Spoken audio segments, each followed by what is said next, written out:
Oke, kali ini kita akan membahas alur cerita film yang berjudul Scene dimulai dari Jung-i dan Marco, mereka sedang mengobrol. Bagaimana baiknya hubungan mereka. Setelah berbincang cukup lama, Marco pun mengajak Jung-i menemui ayahnya. Keesokan harinya, Marco dan Jung-i pun terlihat jalan bersama. Mereka berencana menemui ayah Marco. Sesampainya depan rumah Jung-i yang terlihat malu-malu pun diajak masuk oleh Marco.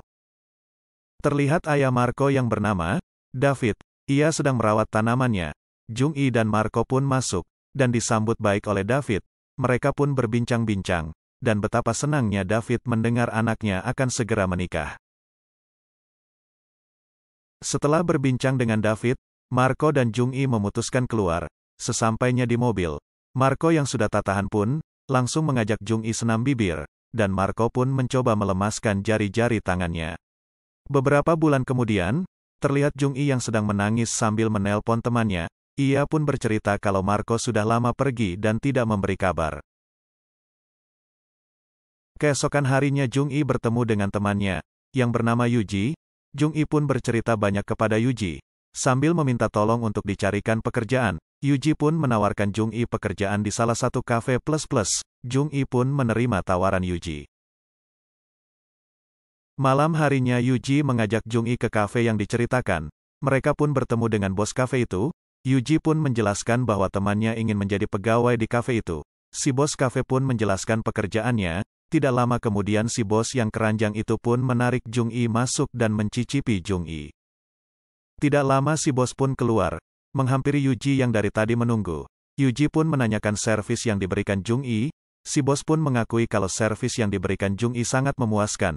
Yuji yang gak mau kalah pun, mulai menggoda si bos.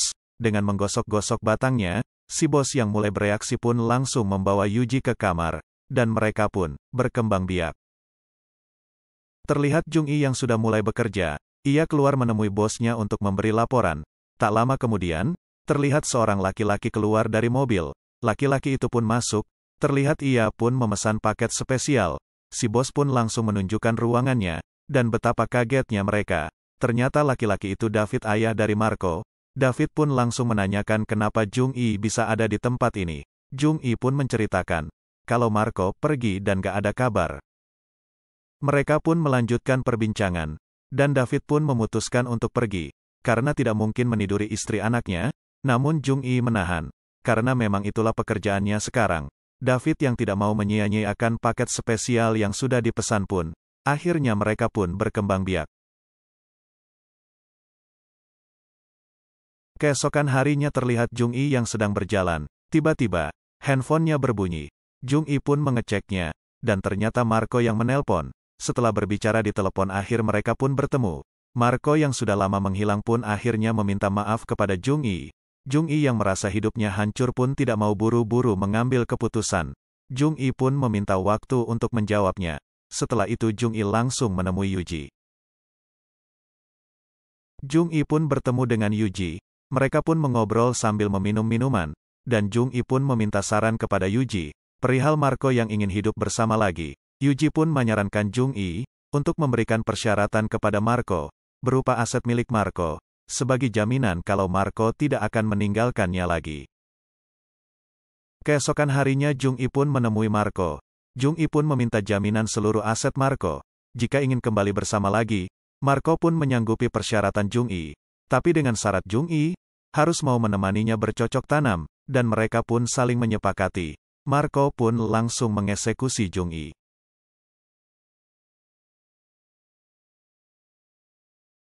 Keesokan harinya, Marco dan Jung-i menemui David. Tak lama Marco pun mulai menceritakan maksud kedatangannya bersama Jung-i. Marco menceritakan bahwa mereka telah baikan dan akan tinggal bersama kembali.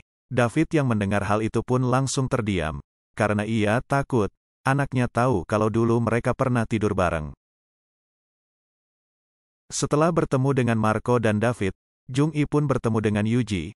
Jung-i menceritakan kalau syarat yang dulu disarankan sama Yuji, dipenuhi sama Marco, dan mereka pun sekarang tinggal bersama kembali. Scene berpindah ke Jung-i yang sedang bersih-bersih meja. Tidak lama terlihat Marco yang menghampiri Jung-i.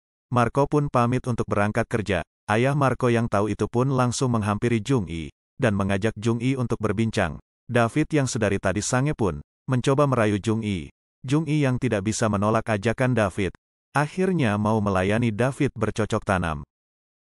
Sore harinya Marco pun pulang dari tempat kerja. Jung-i pun menawari minum kepada Marco. Marco pun mulai berbincang dengan ayahnya, yang sedang duduk di depannya. Tidak lama ayahnya meninggalkan Marco dan Jung-i di dapur.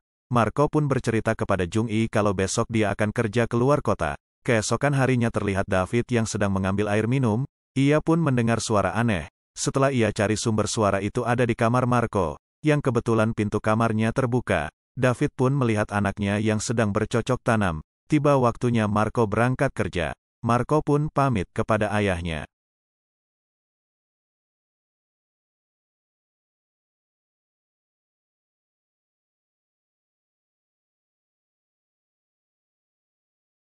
Ketika dalam perjalanan Marco pun bertemu dengan teman Jung-i, yaitu Yuji.